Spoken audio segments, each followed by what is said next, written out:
I'm Cindy Claus, director of Jenkinson's Aquarium. And I'm Katie Kennedy, assistant director. When Sandy hit, we had assembled a group of people to stay at the aquarium for to ride out the whole storm. And it was the first time in the history of the aquarium, which is at this point 23 years old, that the walls in the basement, the breakaway walls meant to break away in a storm, actually broke away. And when the concrete walls blew out, they took some of the sprinkler system with them, which meant all the alarms went out through the building, getting the staff even more nervous as to what was occurring. And that was the water coming through, taking everything in the basement except for one holding tank. Everything else was washed into the parking lot and surrounding neighborhood. That was when we were really nervous, I think. It was kind of like, okay, what should we do first? We weren't sure what that meant for where the ocean might be at the front of the aquarium. You know, we weren't sure if it was right at the front doors or if it was just going underneath the boardwalk. We had no way to look outside. It was dark.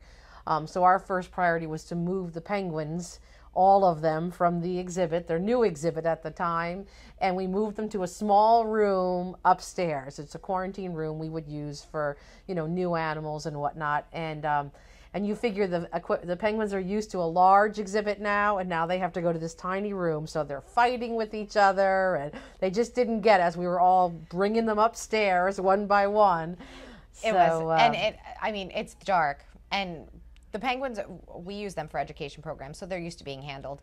But there's definitely some that aren't as friendly as or comfortable with it as others. So, I mean, you're in there with your headlamp trying to get to them, and they're like, what is going on to begin with? The alarms are going off. I mean, everybody's tension levels are up to here.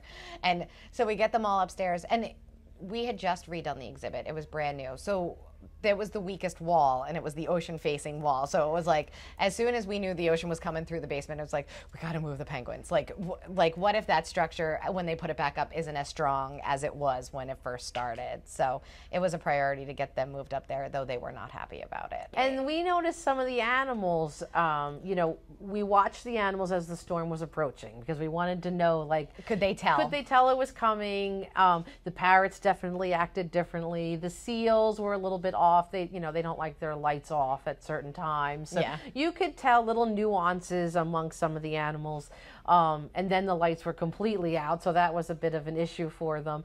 But there was a point when even we had the lights back on that the seals were like, oh, it's you know, it's you 8 again. Like, yeah, they just, it was like, please, and they did really seem to come, you know, to, like, they really seemed to perk up when we first started letting the public back in. You know, you forget about the kindness of people until something like this happens, and then it's like, you know what, we're not so bad. You know, yeah. I mean, maybe we don't like sitting in traffic, and but when push comes to shove, we can help each other out, and that's what's really important.